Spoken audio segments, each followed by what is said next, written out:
أنا نايتا قلعة ጭንቂ ናይታ ቆልዓ ሽግር እየዳኣር እምበይ እንታይ መፀኒ እንታይ እዩ እኒኦ ኣነ ኣይፈለጥኩ ማለት ኣጆኹ ዛንቤቴ ኣምላኽ መሳኺ ይኹን ጸላኢ ኸምባዕ ሰላም ከመይ ሓዲርኩም ከመይ ውዒድኩም ከመይ ኣምሽኹም በብሰዓት ኣቋፃፅራኹም ኣብ መላእ ዓለም እትርከቡ ክቡራት ተኸታተልቲ ናይ ፍረ ዩቱብ ኣነ እግዚኣብሔር መስገን ሰላም እየ ከምቲ ሰላም ዘለኽዎ ሰላም ክትኮኑ እናተመንኹ እምበኣርከስ ናይ ልሙዓንቲ ኣድያና ወይ ከዓ ትሕዝተና ብዛዕባ ዜዱ ሓፍትና እዩ ክኸውን ማለት እዩ ዜድ ሓፍትና ጠንካራ ጅግና ናይ ስደት ኣዶ እያ ንመብዛሕትኡ ሰብ ማለት እዩ ደኺሙኒ ሰልችዩኒ እንተይበለት ማዕረ ስደተኛታት ኣብ ፀገም ኣብ ችግር ንዝወደቓ እናተቃለሰት ዝነበረት እያ ማለት እዩ ስለዚ ክቡራት ተኸታተልተይ ንምንታይ ኢና ናይ ሓፍትና ንብዓት ንደሊ ንምንታይ ኢና ለሓፍትና ላብ ፀገም ክነውድቓ ንደሊ እስካብ ከምዚ ኢላ ትነብዕ ንምንታይ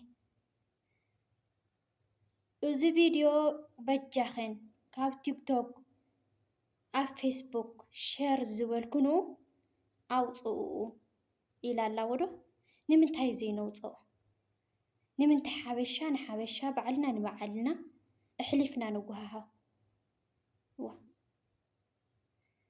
ዜድ ማለት እኮ ካብ ማንም ስደተኛ እኮ እያ ኣብ ነፃነት ዘይብሉ ቦታ እኮ እያ እኛ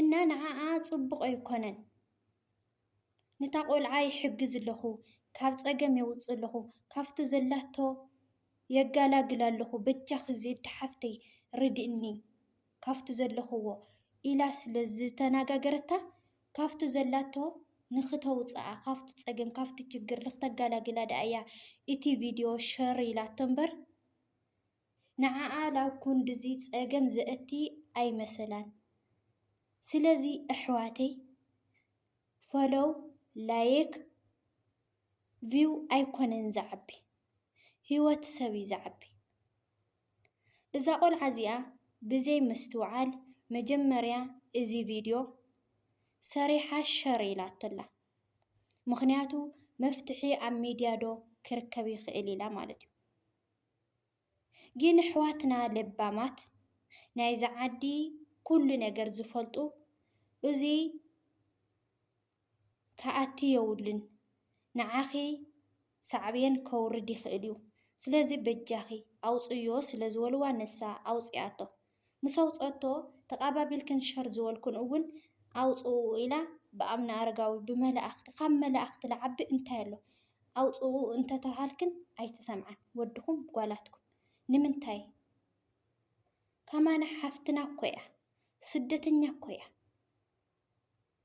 ብማዕረ ዓይኒ ገይራ ሌላ ንጎይ ሌላ እንተይብሉ ትሕግዝ ጠንካራ ሓፍትና እያ እና ክቡራት ኣሕዋተይ በጃኹም ሕጂ እውን እቲ ቪድዮ ብቲክቶክና ብዝተፈላለየ ሶሻል ሚድያ ዝለቐቕኩምጎ ናይ ዜድ ሓፍትና እንተለኹም ኣውፅዎ ንምንታይ ንብዓት ናይ ሰብ ትፅበዩ ዋ ሓጎስና ሰብ ደኣ ትምነዩ እምበር ንብዓትና ሰብ ትምነዩ ንምንታይ እስካብ ክንድዚ ንተሓሳሰድ ባዕልና ንባዕልና ስለዚ ክቡራት ኣሕዋተይ እዚ ሓፍትና እንታይ እዩ ገጢሙዋ ኣይተረድአናን ዝብል መብዛሕትኡ ሰብ ኣሎ እዛ ቆልዓ ኣስታት 2 ዓመት ሙሉእ ካብ ትመፅእ 2 ዓመት እያ ገይራ ግን ኣብ ከቢድ ዝበሃል ስራሕ ስለ ዝነበረት ካብቲ ስራሕ ክትወፅእ ስለ ዝደለየት እዩ ስለዚ ንኽትወፅእ ቦታን ኣንፈተን ስለ ዘይነበሮ ንኽትወፅእ እያ ከምኡ ገይራ ማለት እዩ ሕብሽ ደሞ ሸር ከይትብልዎ ተተውሂልኩም ሸር ኢኹም ትብልዎ ሸር በልዎ ተተውሂልኩም ደሞ ሸር ኣይትብሉ ስለዚ ናይዚ ሓፍትና ንብዓት እግዚኣብሔር ኣምላኽ ናብ ሰሓቕ ናብ ደስታ ዝቕየር ይገብሮ። ብጣዕሚ እየ ሓዚነ ብወገነይ ነቢዓስ ኣንቢዓትኒ እዞም ኣሕዋተይ። ስለዚ ብዝተፈላለየ ሶሻል ሚድያ ሸር ዝበልኩምዎ ቪድዮ ኣውፅዎ። ክንደይ ሰብ እስኻ ብግርነትካ እስኻ ፅቡቅ ነገር ገለፅኩ ከም ሓንቲ ትግራወይቲ ወይም ደሞ ከም ሓንቲ ስደተኛ እያ ነሰሪሕ እየ ትብል። ስለዚ ክቡራት ኣሕዋተይ ንዓዓ ንኽትሕግዝ ኢላ እያ ሰሪሓቶ እምበር ንምንታይ ሓሲብኪ ኣስተንቲንክንዶ ኣሻዒትኡ ኣይመእተኹዮን ኢኸ ገለ ዝበልኩም ብዙሓት ነይርክን። ግን ኣብቲ ሻዓይትኡ ሰዓት በጃ ክፀግሙኒ፣ በጃ ክርድእኒ፣ በጃ ክዝግበረኒ እናበለካ ክትሓስብ ክተስተንትን ለይትኽእለሉ ግዜ ኣሎ ማለት እዩ። ስለዚ ዜድ ሓፍተይ ኢለ ኣጆኹ ማለት እዩ። ካብ ፈጣሪክ እምበር ሰብ እኳ ሎሚ ብጣዕሚ እዩ ተሓሳሲዱ ዘሎ። ስለዚ ኣጆኺ ፀላኢ ከይንባዕ ኣምላኽ ምሳኺ ይኹን። ብጣዕሚ ክቡራት ኣሕዋተይ ኣነ ብወገነይ ብጣዕሚ እየ ሓዚነ ማለት እዩ። ምክንያቱ ዘይንሰምዕ ብምዃንና እዩ። ስለዚ ኣምነ ኣረጋዊ ይሓሊ ክማዕረ ባዕሉ ማለት እዩ። ካብ ንብዓት ናብ ሰሓቕ ዝቕየረሉ ግዜ ይምፀልኪ ማለት እዩ። እና ክቡራት ኣሕዋተይ በጃኹም ማለት እዩ፣ በጃኹም ሕዚ እውን ብፈጣሪኹም ብኣምነ ኣረጋዊኹን እናበለት እናለመነትክን ሱቕ ትብላ ዘለኽን ኣሕዋተይ ኣሕዋተይ ኣውፅዎ። ከምዚ ዓይነት ፅቡቅ ኣይኮነን።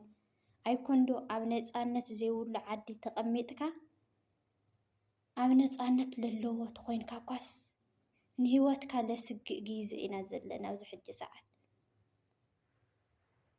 እና ዝሓፍትና እውን ኣብ ፀገም ከይነእትያ እቲ ቪድዮ ተነውፅኦ ፅቡቅ እዩ ማለት እዩ። እንታይ ክገብረልና ሰብና እዩ ሰብና እምበር ቪው እየ ላይክ እየ ፈለው እየ እንታይ ክገብረልና እንታይ ክዓብሰልና ሰብ እዩ መኽሰብ። ክቡራት ኣሕዋተይ እና ዜድ ሓፍተይ እውን በድጋሚ ልዕሊ ማንም እመብርሃን ፅላል ክትኹን ኣብ ጎንኹን ትኹን ዝሓፍተይ ኣጆኺ ኣይትብከይ ማለት እዩ። ጠንካራ ክትኮን ኣለኪ ካብ ናይ ቀደምኪ ጅግና ኢኺ ተባዕ ኢኺ ጎበዝ ኢኺ ብማዕረ ዓይኒ ኣብ ስደት ዘሎ ህዝቢ ትቃለሲ ኢኺ ማለት እዩ። ብጣዕሚ ኣብ ነብሳ ክኸውን ዘይትደልዮ ኣብ ሰብ ክኸውን ክበፅሕ ኣይትደልዮን እያ። ጠንካራ እያ። በቃ ኣሕሊፋ እያ ንሂወታ ሂባታኛ ኣብዚ ሕጂ ሰዓት ትሪእቶ ኮይንኩም ማለት እዩ። እና ክቡራት ኣሕዋተይ ናይ ሎማዓንቲ ዝነበረና ፀንሒት እዚ ይመስል ነይሩ።